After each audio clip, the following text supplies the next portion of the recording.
It's a pleasure to be back with Maestro José-Luis Novo to talk about concerts on February 3rd, 4th, and 5th, in the 3rd and 4th in Annapolis at the Maryland Hall, and the 5th at Strathmore. What a pleasure. Likewise. Happy New Year. Happy New Year. We have great music to talk about. Valerie Coleman, Ludwig van Beethoven, Arriaga and Shostakovich. This is very, very exciting, and let's get down to it. Let's start with Valerie Coleman, because she's a very nice new force on the concert scene. Yeah, she's getting noticed very quickly. And I think she has been building her career progressively. And, you know, she was founder of the woodwind quintet Imani. And then both as a performer, as a flutist, and as a composer. And lately, she's really in demand as a composer. So I think that she's doing well. Yeah, it's interesting because so many composers come from the string world. It's kind of nice to see somebody who comes from the wind world. It's refreshing, because I think you can tell that they have a different mentality. Absolutely. And I mean, it's, you know, as a string player yourself and as a string player as well, you don't have to phrase. They have to phrase or they die. I mean, they have to breathe. They have to breathe. And I think that sense of breath and life in music really reflects in composition. Especially through the pandemic. Yeah, and I absolutely. think this piece that she wrote has something to do with it. Speaking of which, yes, that's exactly what it is. Valerie Coleman's 7 O'Clock Shout has become the Philadelphia Orchestra's anthem in response to COVID-19. In addition to honoring frontline workers, the Special Commission celebrates the strength of human connection even during times of isolation. So how fascinating and relevant and current, I think.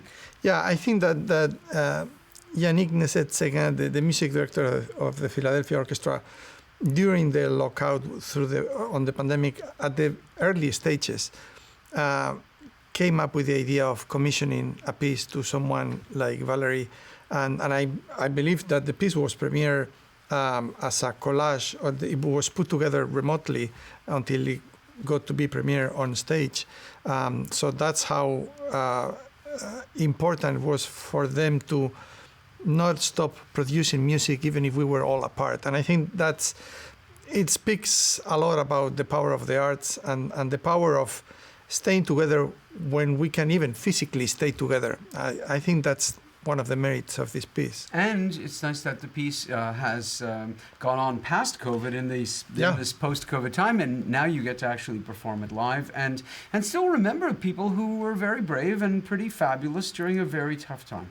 Yeah, and I think that's the most important aspect of it. Is it helps us and forces us to remember those people that were on the front lines working when we didn't know much about the pandemic and helping us getting through it. Yeah. If you'd like to see the actual premiere, it's online. You can see it. Philadelphia Orchestra has it on YouTube, and you can also see it live, both at Maryland Hall and at Strathmore. I wanted to show you pictures of Beethoven's pianos because this is so interesting to me, because the piano, as was pointed out to me not too long ago, the piano hasn't changed much since about 1890 or so. But in Beethoven's time, let's say the 1770s till Beethoven's death in 1827, the piano is changing all the time. And Beethoven owns a lot of them. They're handmade by small groups of people. And I wanted to share with, neither of us are pianists, but I think it's really interesting. This is a Stein from 1786. You can read that he went to the Stein workshop in Augsburg. He knew these instruments. And look at how frail it is. We're sitting in a studio with an enormous piano that looks like it's ready for battle. I would say the current piano probably weighs 3 times, 4 times, 5 times what, with an enormous cast iron plate. Such a frail instrument that Beethoven would have played on. And I can imagine, and I love the last line in the paragraph, striking the key harder did not increase the volume. So you didn't need to bother. Right. And what's so funny about this to me is that, Beethoven certainly would not have, the emperor was not made for this machine, that's for sure. And here we start, even this is a Walter from 1795, and Beethoven got to Vienna in 1792. He knew the pianists of Anton Walter, and you can see that this is already starting to look a little bit more substantial and less flimsy, less delicate. And I love this, that the action prevented hammers from bouncing back, while the instrument's larger soundboard and bridge created a richer, more brilliant sound. We take it for granted that that note will be there as fast as you want it to be. And somebody invented this. God didn't invent the action. Yeah, I think that the mechanics of the piano are a bit complicated. Yeah. And I think that if it's not because it's such a sophisticated instrument now, we take it, as you say, for granted that it would produce as much sound as it does now. Yeah. And it has to do with the technical aspects of perfecting the technique. An amazing mechanical device. And so this would have been Beethoven's maybe first or second concerto from 1795. And here we are with a beautiful, stunning, it looks very Biedermeier-esque, Erard piano. This would have been from France, 1803. This is really quite stunning, and Beethoven decided to buy one for himself. Note the 4 pedals. Ray Sprenkel, a very brilliant guy who was on faculty at Peabody and a good friend, said that the development of pianos at this time was like cell phones now. Every week there was a new one. Every week there was a new idea. Every week, it was changing and experimentation. And I think it tells you what was important in the society, because that's where people concentrate their efforts in modernizing what it is most valuable for them. And I'm not even sure what all those 4 pedals do. Some had as many as 6. Here's a Fritz piano from 1811, and this would have been around the time of the Emperor. And a nice example of great Viennese instruments of its era. 6 octaves, so big range, which can accommodate the Emperor Concerto, double string bass, medium registers, triple string trebles, 4 pedals. We're getting into what the modern piano is, but still no cast iron plate, and not the incredible action that we're going to get. And we're almost finished with these exciting things. And now we're into the English piano, the Broadwood. Now we're starting to get into something that Beethoven could pound on, and a thicker soundboard and not break. Larger hammers, thicker leather, smaller dampers. I mean, this is starting to be something that is, solid. And now we're back to 2 pedals, interestingly enough. And I know Beethoven liked Broadwood pianos, and Broadwood was really thrilled to build and send one to Beethoven, because if Beethoven's playing your piano, endorsement is not a new thing. So good marketing. Totally, very important. And the Graf piano from the last year, penultimate year of Beethoven's life, from 1826. Look at all those pedals. One of Vienna's new and more almost like a harp. Makers. Yeah, for the pedals. Yeah, absolutely. More than 100 instruments each year. Imagine, all handmade, with not many people. Cottage industry, quite incredible. Yeah, really quite amazing. So, I wanted to show you some Beethoven portraits and important people. So this is Beethoven right around the time of the Eroica. It's 1809, second invasion by Napoleon. And as you can tell, he looks concerned. His deafness is progressing. And what's interesting is this is the last of the piano concertos because Beethoven can't play them anymore. And why write them? I think that's the sad aspect of the Emperor. Is like the end of a cycle, clearly. And then he decided, I'm not a performer anymore, so I'm turning into a full-time composer, and that's what he did. Yeah, it's true. This is from 1815. This is the man the Emperor is dedicated to, Beethoven's patron, his friend, his pupil, the Archduke Rudolph. I can't remember how many pieces, but a lot of Beethoven's music, all the way up to the Grosse Fuge, I think, is dedicated to him, if I remember correctly. But he's the dedicatee of the Piano Concerto No. 5, and a great supporter of Beethoven's.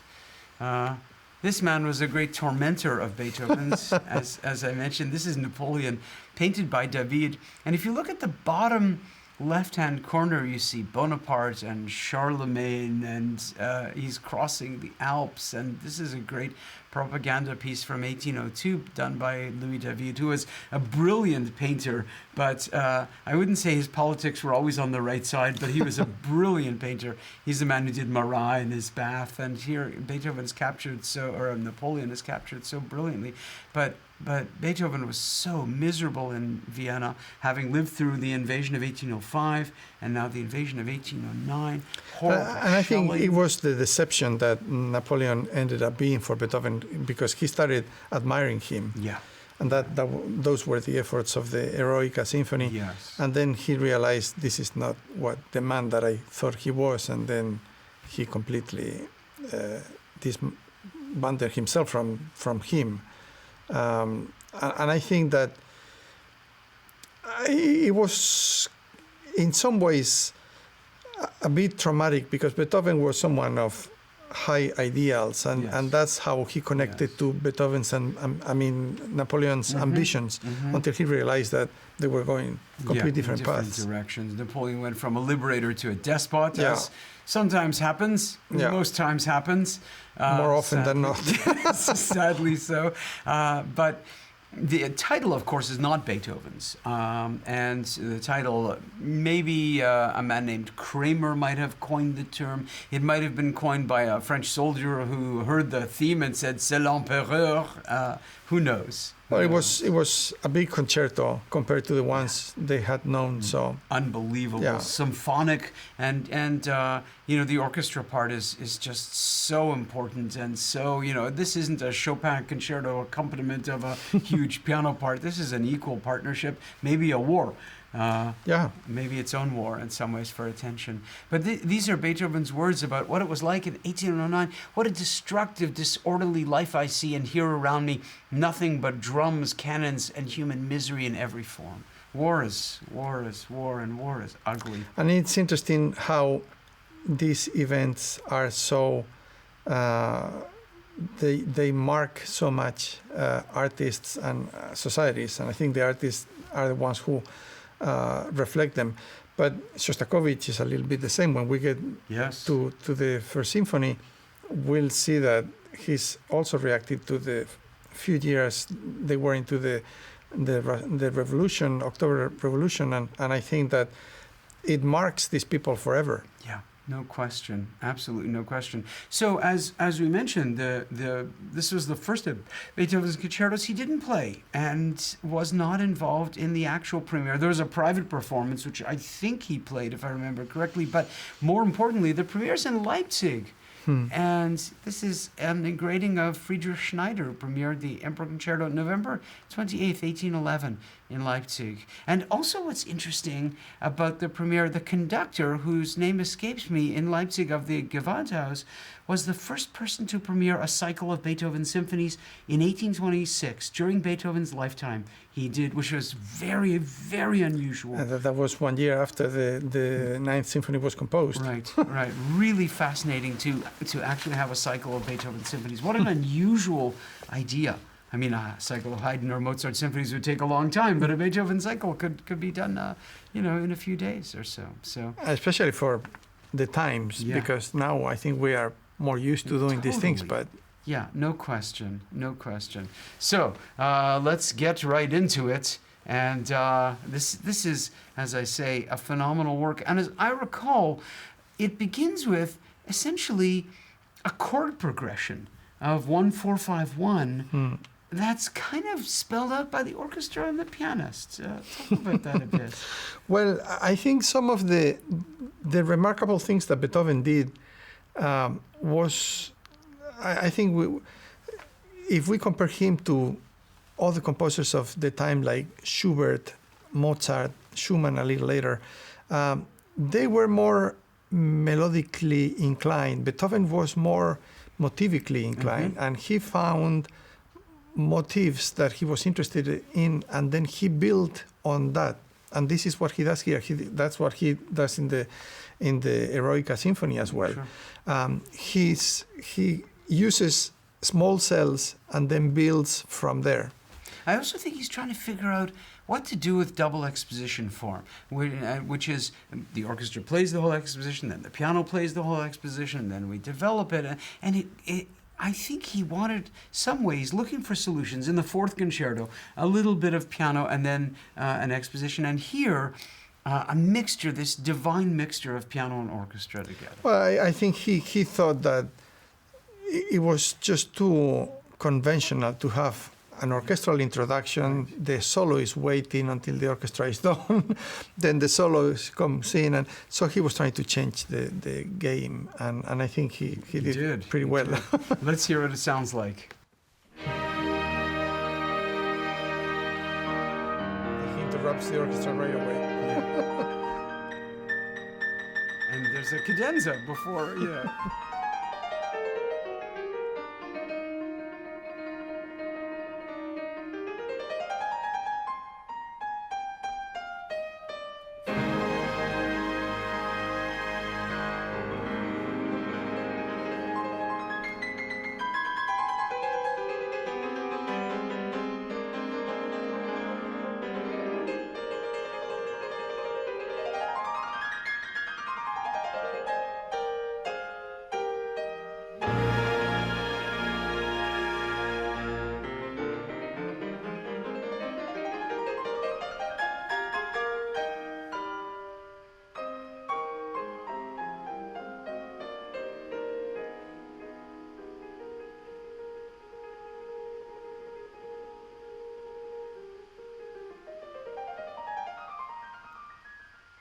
Nobody had ever heard a concerto begin this way, ever. No.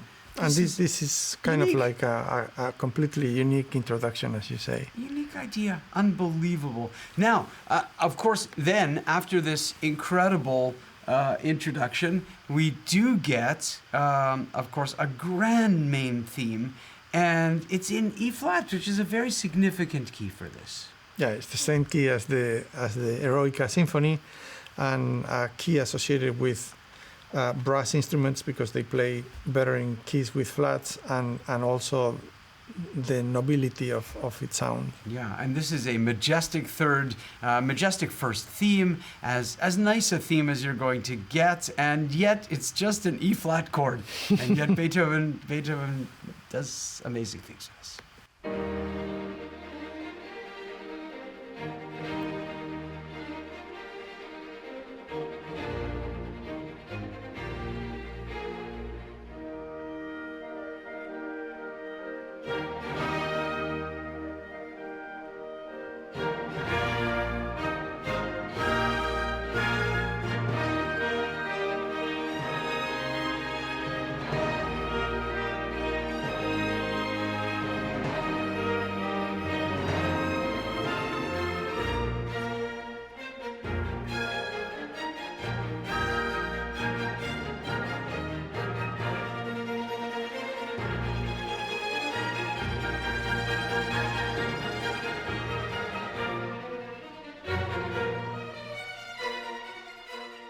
I'm struck by how Beethoven loves the timpani, how he loves fanfares, how he loves, this is such a big piece. It's raw energy, and I think he gets very excited with this. How do you say? Trills and rolls, and the pure energy that comes from inside the music. and so you as a conductor, do you I mean, some conductors want to hold them back, some conductors want to push them forward. Where do you come out of this? I think in Beethoven you have to let the music really bubble up. I think that if you try to control it, it sounds artificial, and also it loses the buoyancy that the music has. Very well said. Now, we move on. This is a bit of the manuscript. Beethoven, messy as always. And I think Beethoven's music is messy. I think it is full of human frailty and human intensity. It's not pretty.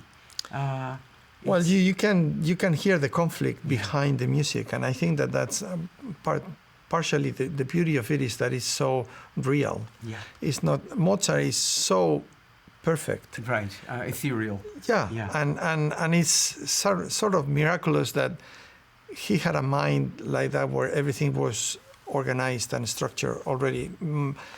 Beethoven struggled a lot, and you can tell that he did. This is, if that was our first theme, this is our second theme, which is actually delicate and melodic and plastic and stuff.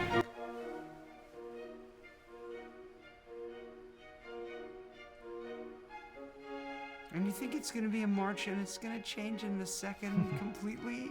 Wait for it. Here.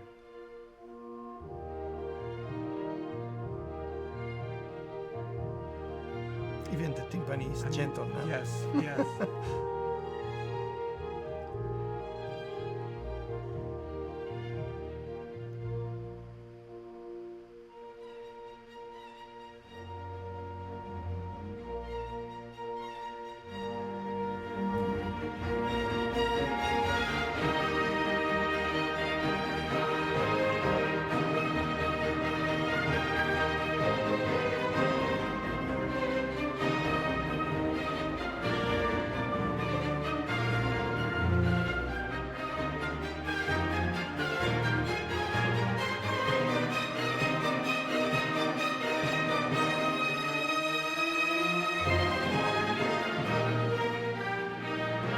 And really nice contrast when the first theme comes in, you know, just how heroic and how grand it is.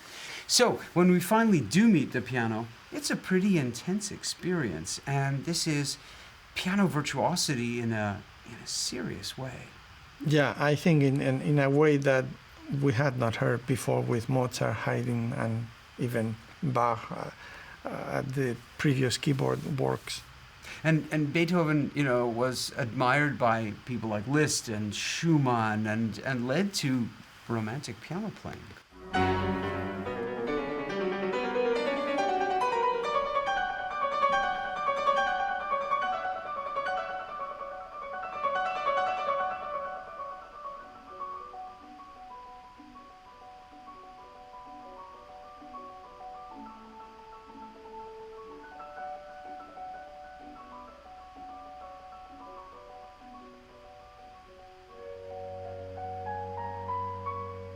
And lyrical.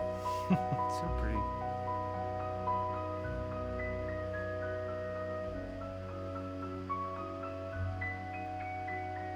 He uses the clarinet so well, knowing that it was a different color that Mozart didn't have so often.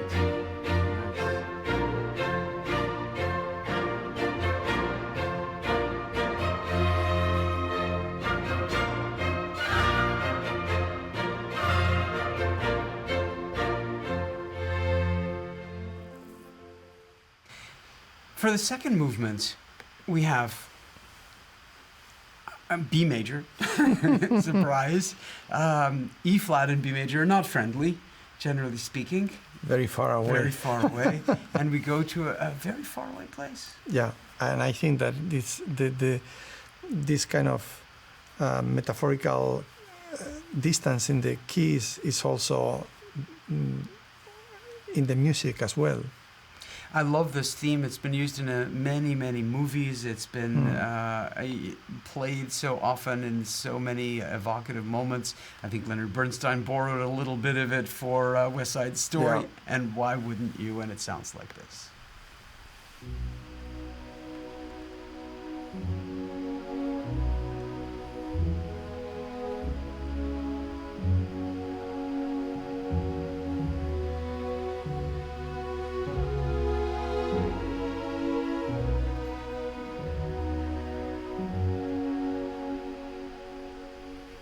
Here's the Bernstein quote.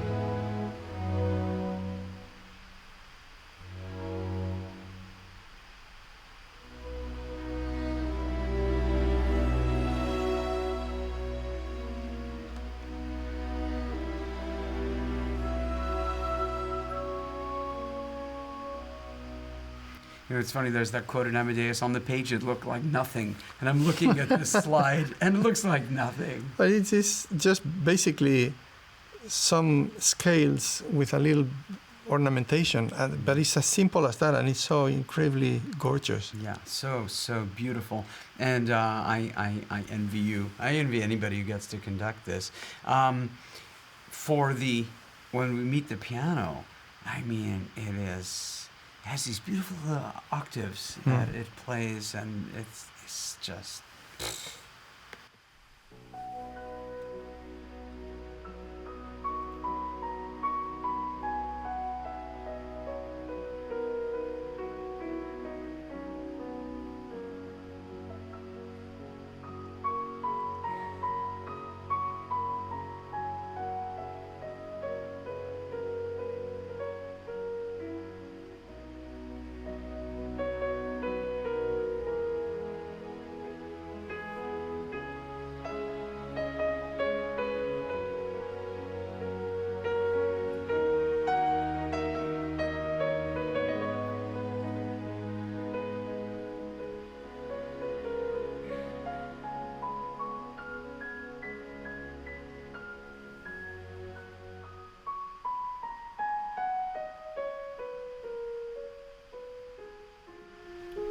It's so exposed. It's so simple. And so delicate, and it makes you think the extremes that Beethoven goes to. I mean, we just heard the powerful music, the first movement, and this is, it can't get more delicate than that. No, I agree. And so tell me about your piano solos. This is a good opportunity. John Nakamatsu is a wonderful pianist that has collaborated with us many times, and so he's well known by our audiences, and he came to fame by winning the Van Cliburn competition, I think almost 20 years now. And he was not sure he was going to make it into the career of a soloist, and then he got into the Van Cliburn, kind of like trying out and not giving it too much importance, and then he ended up winning, and then his career took off. Wow. He has kind of an interesting story to tell about that, because it was when competitions turn well. So oftentimes competitions don't turn well, right, because they are like a lottery. It doesn't mean that you're not a good artist, but there is a lot of luck and other factors involved. But in the case of John, I think he was in the right place at the right time, and it all turned into nice. the great artist that he is now. Sweet. Well, one of the interesting things that happens in this concerto, as with a lot of Beethoven's music at this time, is at the end of the second movement, he likes to join. Happens in the Fifth Symphony, happens in the violin concerto, and it happens here too. And it's really, it's kind of interesting. I think Beethoven was very aware of the unity of the piece, and especially this concerto, that it's longer than his previous concerti. He probably was aware that he needed to do something to bring everything together in a way that was smoother. Yeah. For the third movement, we dance. You know, this is what Beethoven likes to do.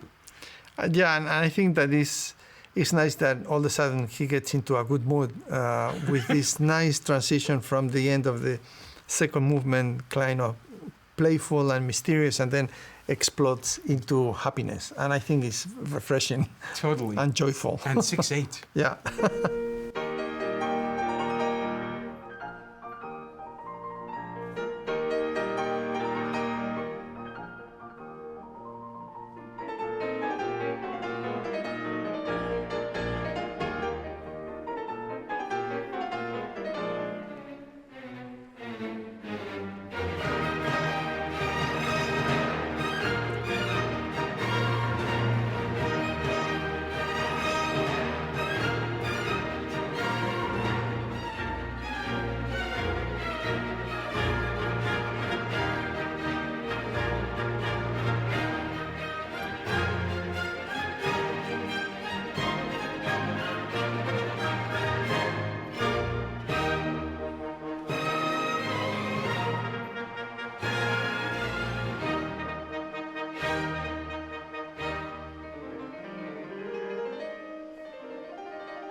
What a great way to end an incredible piece. I mean, unbelievable. And I wanted to give you one of Beethoven's, this is Beethoven's life while working on music. I mean, as you know, Beethoven is human. He's messy. He's like all of us. And this is just a fantastic piece of music. Less familiar than the Emperor is, in general, Juan Arriaga's music. And of course, he has, like in Spain, where names are combined. Juan Crisóstomo, yes. But also Arriaga y Balsola. Because we have the father's name and the mother's name, and we go back and forth. So we have lots of names if you want to use them all. Do you have a bunch? I do. I'm José-Luis, Novo, Martín, Sarabia, Santos, Cuadrillero, Colorado, Herrero, García, Blanco, Jimeno, Blanco, Martínez. But I don't use them all. That's probably a good thing. Makes me unique. Indeed. Well, what makes Juan Arriaga unique is he lived to only be 19. That's the unbelievable thing is what a loss. And as you know, he was named Juan Crisóstomo because he was born the same day as Mozart, January 27th, but 50 years later. Yeah. And Mozart's original name was Johann Chrysostomus Wolfgang Theodorus. Theodorus, which is Amadeus. Mozart, Theodorus is Amadeus. It's the same name. So that's why Arriaga was called the Spanish Mozart, because he was a child prodigy, and also he was born the same day as him 50 years later. He's Basque. He's Basque. He was born near Bilbao. And goes to Paris, studies with Cherubini at about 15. Yeah. Spends his last 4 years in Paris and then dies there of some lung ailment or something. Yeah, it's so tragic because he composed 3 quartets, a symphony, an opera. Some sacred music. Sacred music. Great significance. Yeah, and you can only tell what he would have been had he lived just a few years longer. Tell me about Los Esclavos Felices. Los Esclavos Felices has a very provocative title, because if you translate that into English, is the happy slaves. Not so good. Not if you don't know what's going on, but the fact is the opera is based on a play that was actually written. The story was written by Cervantes. Miguel de Cervantes was taken prisoner with his brother when they were coming back from Italy, back to Spain, and they were imprisoned by the Turk army. They thought they were important people because Cervantes had some paperwork from the Spanish kingdom, and they were taken to Algiers, and they were kept captive there for almost 5 years, and that was kind of one of the most interesting times in Cervantes' life, and that's when he became the most creative, and he started telling lots of stories, tried to escape the captivity several times, and finally he was rescued, I think, by his grandmother, who had saved some money to pay for the ransom. Rescue. Yeah. So that's what The Happy Slaves is. The story is about Cervantes and his brother sort of getting through a bunch of interesting stories while they were captive in North Africa. And his life story, I don't know, somebody must have done an opera of his life. Never mind Don Quixote. Cervantes' own real life story is because this was right after the Battle of Lepanto, where Cervantes was injured and he lost the movement of his left hand. So he was shot, and I think he got damaged, a nerve in his hand, his arm, so he was not able to move the left hand. So that's why he ended up concentrating on writing. But he was already in this condition when he became captive by the Turkish army. So I don't even know how he can have function at any point and remain in the army at that time. Well, what age do students read Don Quixote in Spain? You do that through your early years up till college, because I think it's such an interesting collection of stories that when you read it at first, you don't really get the best of it, because it's obviously ancient Spanish, ancient Castilian. Yeah. So you need to get a little familiar with some of the ways the idiom was used at the time.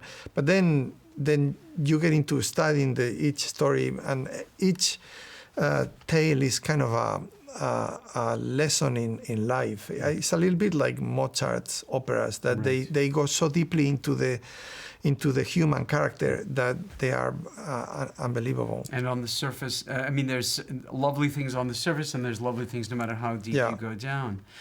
Let's hear a little bit of Los Esclavos Felices by Arriaga.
Let's talk about Dmitri Shostakovich, because he's about 19 when this is done, his Yeah. first symphony, and Arriaga is 19 when he passes away, dies. when He was dies. 10 days away from turning 20. Yeah, amazing. I love this quote: "If they cut off both hands, I will compose music anyway, holding the pen in my teeth."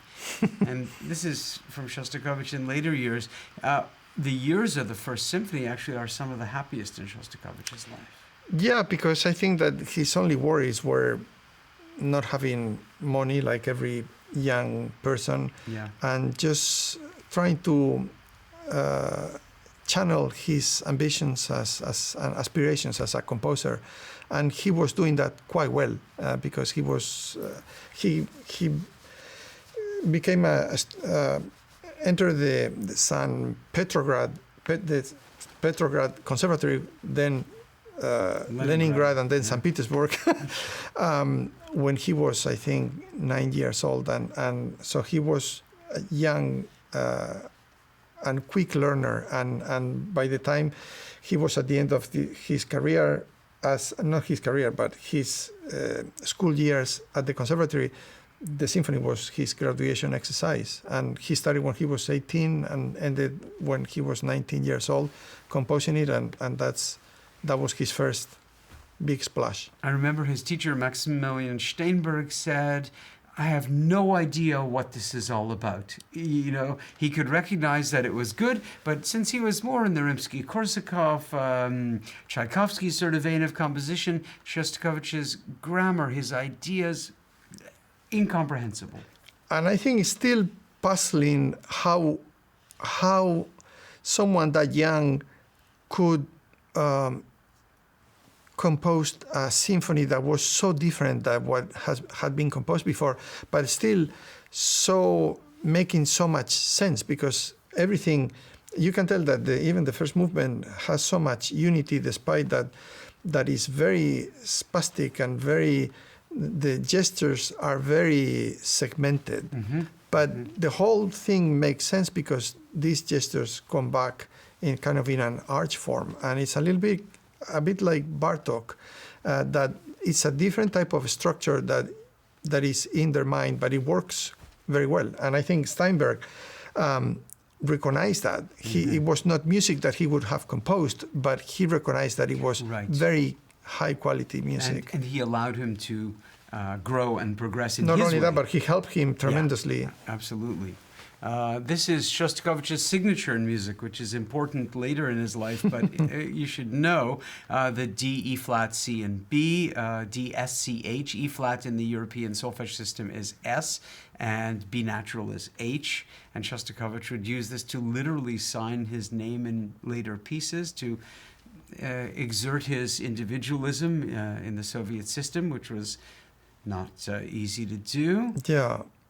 I think that in some ways, Shostakovich using this motif was like reaffirming himself against the regime that he had to fight for his whole life. As we were pointing out earlier, I think it was just 10 years that the October Revolution, 1917, had happened. So Shostakovich left through the ending years of the Tsar imperialism, and then the revolution came in, and then he experienced the dictatorship of Stalin and Lenin, and it never got well.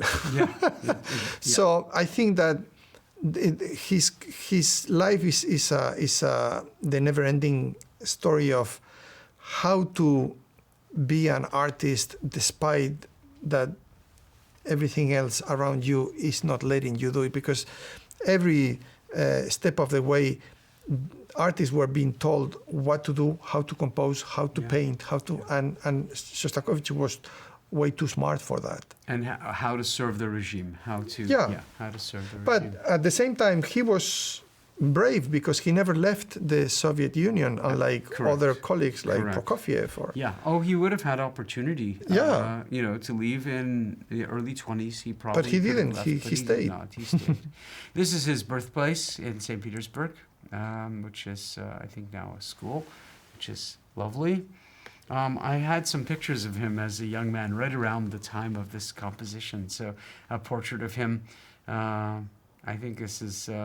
and the resemblance to Harry Potter is striking. Yeah. He does look a lot like the Harry Potter character. And you can tell, I think Steinberg was partially responsible for getting him some scholarship. It was allowances for food that certain people were given, certain particularly good students, because it was right after the First World War, and there was no economy. Yeah, there was a lot of hunger, and so that's why he's always looked thin and not always the type of color in the skin that you want to see in a person. And this is one of my favorite pictures of him with a cat just before he finished the First Symphony in 1925. I have great fondness for them. And here's another one, same year. I think these are just remarkable. And always serious and focused. Yes, yes. This is 1941 during the war, and of course Shostakovich was in Leningrad during the war, during the first part of the siege. Later he was evacuated and wrote music, finished the Leningrad Symphony, but in the first part he was a fire marshal. He was in Leningrad for the first part of the siege. This is him at the piano. He was a phenomenal pianist in his own right. Like Beethoven. Like Beethoven, yeah. And had, as you say, an incredible ear. His preludes and fugues, in later life, and mind also. He was a little bit like Mozart. Everything was in his mind before sitting down to write it. Unlike Beethoven, who sketched things a lot. And also like Beethoven, he chose not to become a piano virtuoso. I mean, not because of deafness, but it's interesting. He practiced. This is a quote. He practiced for the Chopin competition in 1927, and it says, "The self-discipline." This is a quote about him. The young Shostakovich prepared for the 1927 Chopin competition was astonishing. For 3 weeks, he locked himself away at home, practicing for hours at a time, having postponed his composing and given up trips to the theater and visits with friends. Even more startling was the result of this seclusion. Of course, prior to this time, he had played superbly and occasioned Glazanov's now famous glowing reports, but during those days, his pianism, sharply idiosyncratic and rhythmically impulsive, multi-timbred yet graphically defined, emerged finished in concentrated form. And Shostakovich's reaction to, he didn't win. And so he was kind of done. He said, when I was well, I practiced the piano every day. I wanted to carry on like that until autumn and then decide. If I saw that I had not improved, I would quit the whole business. To be a pianist who is worse than Sipniansky, Elkin, Ginsberg, and Brushkov, it's commonly thought that I am worse than them, is not worth it. So it's so interesting that we have two pianists, one of whom deafness is the end of his piano career, and the other, Shostakovich, just decided enough is enough.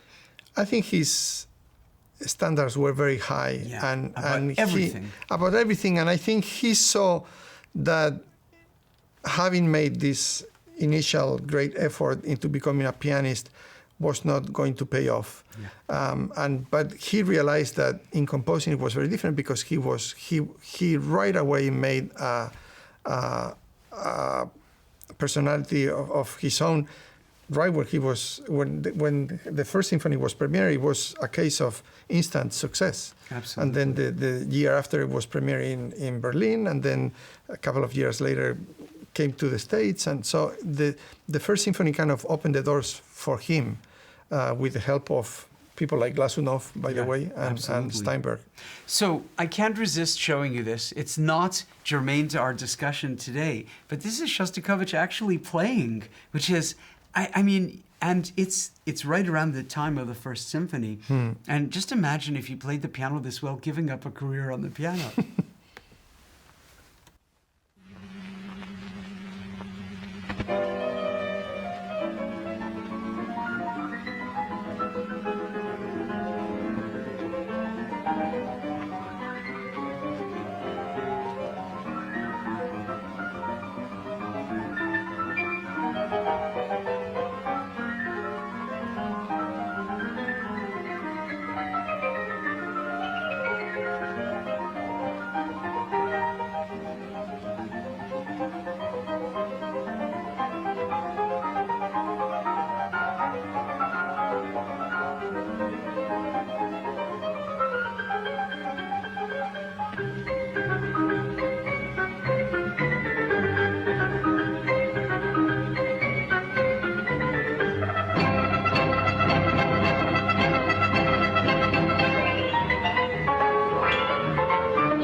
Nothing that you can say.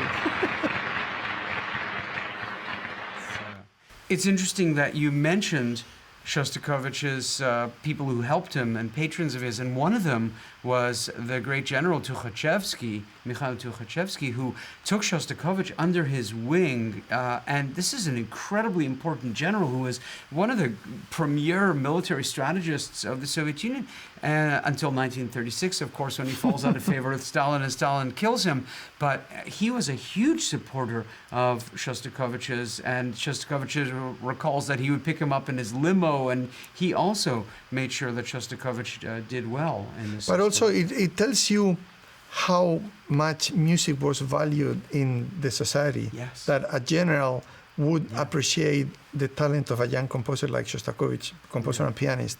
That tells you something that it's hard to believe would happen now. And also that Tukhachevsky, you know, this is his signed confession with, I'm sad to say, bits of his blood on it, literally, he was forced to sign. And what's kind of amazing about this is Shostakovich outlives them all, and you know, and dies in the 1970s. So the first symphony, it begins like with a question mark almost, doesn't it? Yeah, it starts like telling a story, but switching paths very quickly because the story keeps mutating. Yeah. And you sort of need to follow the different threads that he's lining up. And it's not very clear at first because the different instruments are playing a dialogue that doesn't sound like they're understanding each other. Let's listen.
It reminds me of Beethoven's First Symphony almost. It begins with an ending almost, you know? Yeah. It's this strange And it's gesture. the playfulness of the different instruments that they are treated very as a solo line. Right.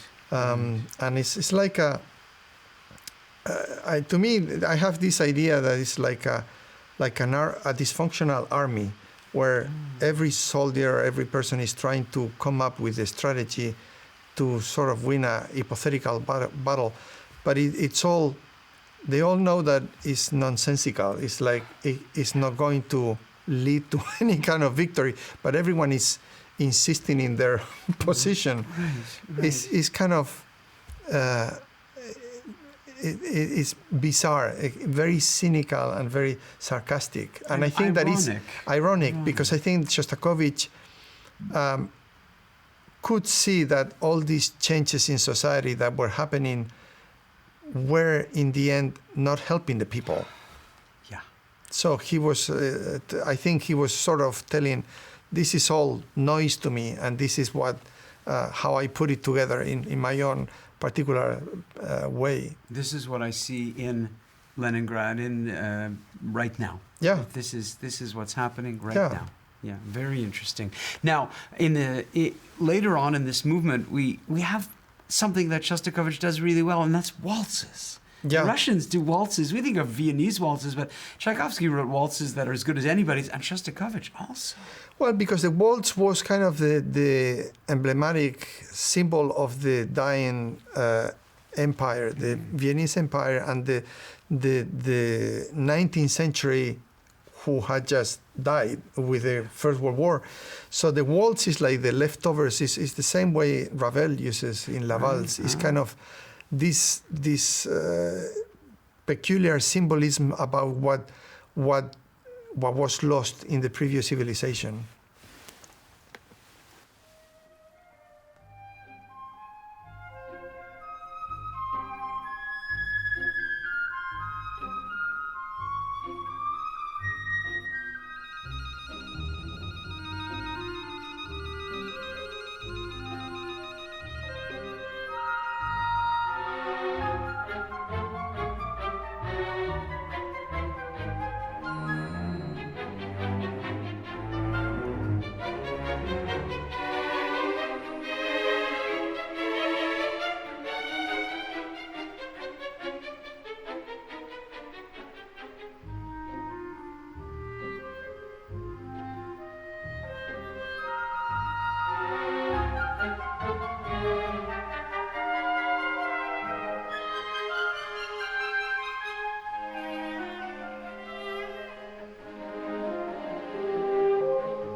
Do you think the clarinet was his favorite instrument?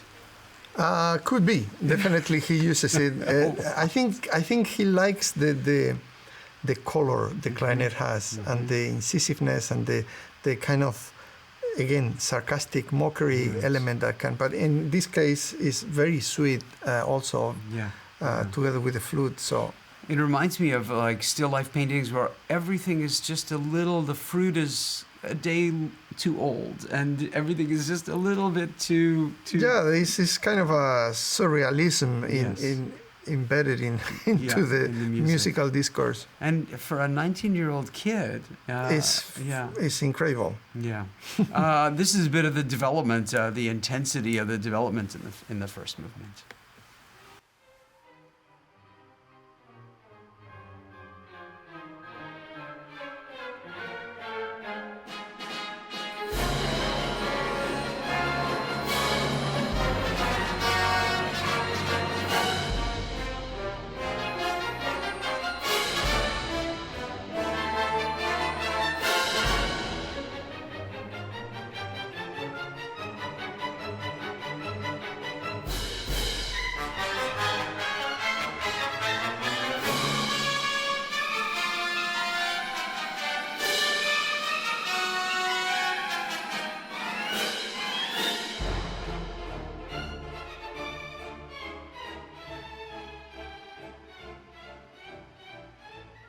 You were talking about the waltz, but here we have also the march. Right. And absolutely. the waltz and the march is like the confronting elements of the modern society with the previous society, and how they both struggle to dominate each other. And I don't know if the Soviet, regime really understood or appreciated this music, but I think they supported Shostakovich because Shostakovich did well, because they liked him in the West, because he was a successful composer, because musicians liked him. But this isn't music that supports the great Soviet ideals, maybe. No, but I think that it was obvious to people at the time. That they had great knowledge of music. They recognized that this was great music, even if they could not always understand it. And I think that's why Shostakovich became such a celebrity so early on, because again, the story, what you were saying about the general, because music was very well appreciated in Russia at the time. Here's a bit of the second movement. We have a scherzo. Yeah. Another thing Shostakovich became very, very good at.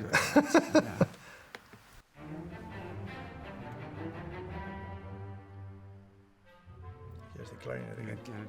Robert DeLutis will be very happy in this evening.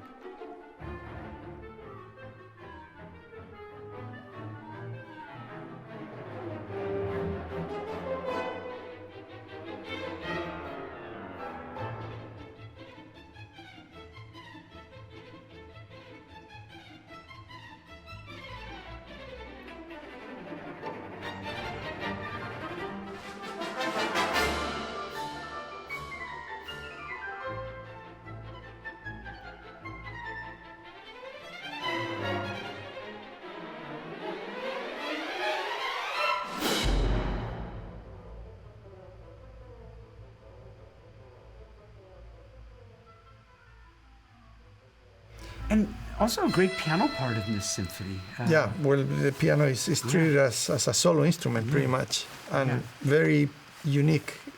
And we know Shostakovich conducted, but I wonder if he also wrote with himself in mind.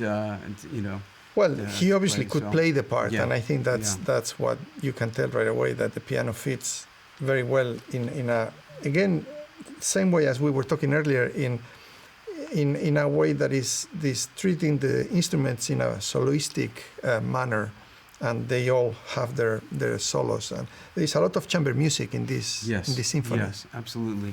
Third movement's an elegy.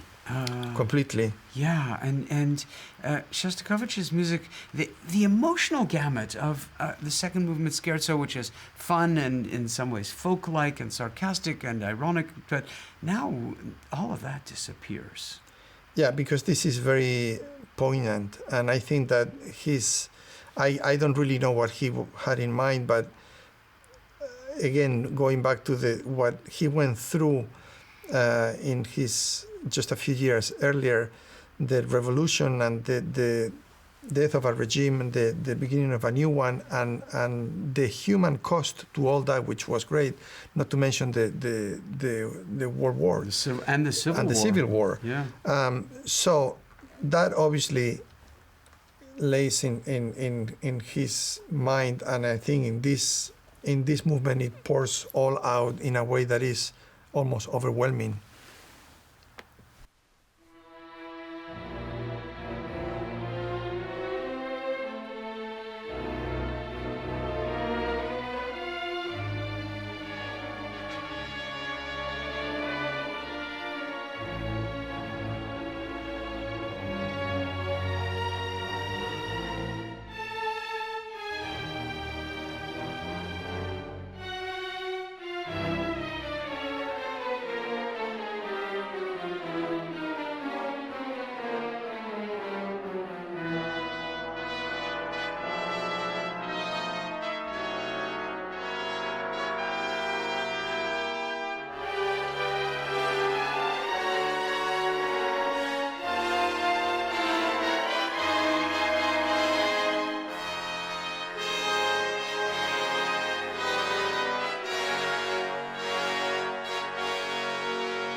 And this is music of such poignance and Yeah. sadness. Yeah. And maybe disappointment too, perhaps. I'm not sure. But wow, this is a very mature young man, to say the least. What do you think happens in the fourth movement? Because I'm not even sure. Obviously, we have an up-tempo number. What do you think is going on? I think the fourth movement is sort of a condensation. Shostakovich does this oftentimes. It starts somber, and then he breaks out of that mood very suddenly and gets into more of a, not so much celebratory in this symphony. In other ones it would, but it's more, it's searching for the way out. I think that he doesn't quite find the solution to the conflict that he presents, but he's, like in the beginning of the symphony, exploring different options, and what he's exploring here is the way out and the hope in humanity, again a little bit like Beethoven does, but still with taints of darkness. And you have this moment of the timpani solo that is incredibly powerful, and then going back to the recapitulation of the poignant theme of the third movement with the cello solo.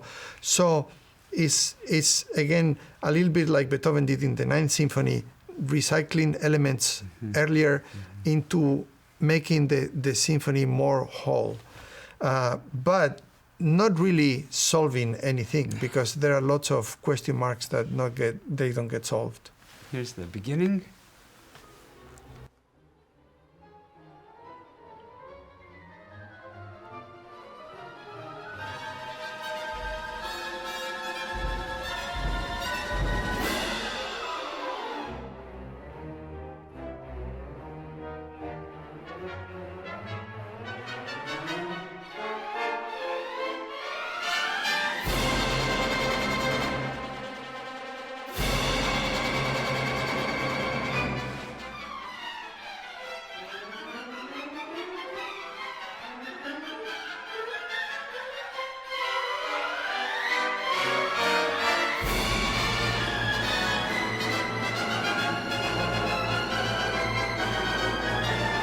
Sounds like we have arrived somewhere until we get here.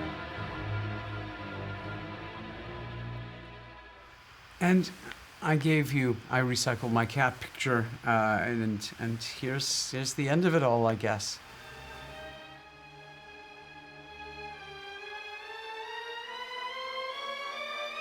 And this is the more hopeful part. Servius like hopeful.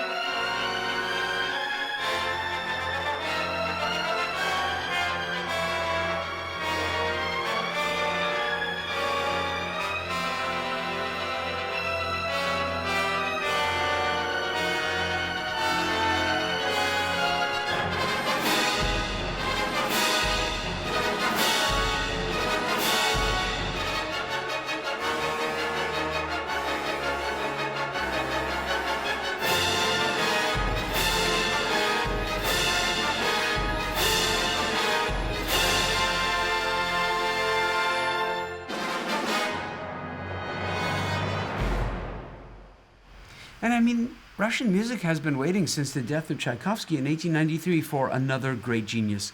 And they had it briefly in Prokofiev for a little while. And of course, he leaves Russia. And Shostakovich's, I think, with this symphony, he is Clearly, the continuation yeah. of great Russian symphonic writing. Yeah, and Steinberg, as you said, was a student of Rimsky-Korsakov, so it's the most pure Russian tradition of the great composers.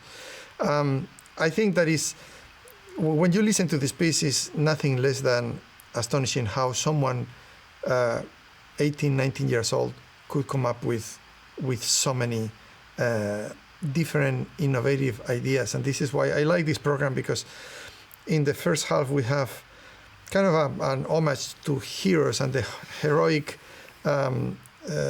approach to music with Beethoven and Valery Coleman. In the second half of the program we have the raw talent of child prodigies of Arriaga and Shostakovich. And then Shostakovich and Beethoven had a lot in common as well. Absolutely, yeah.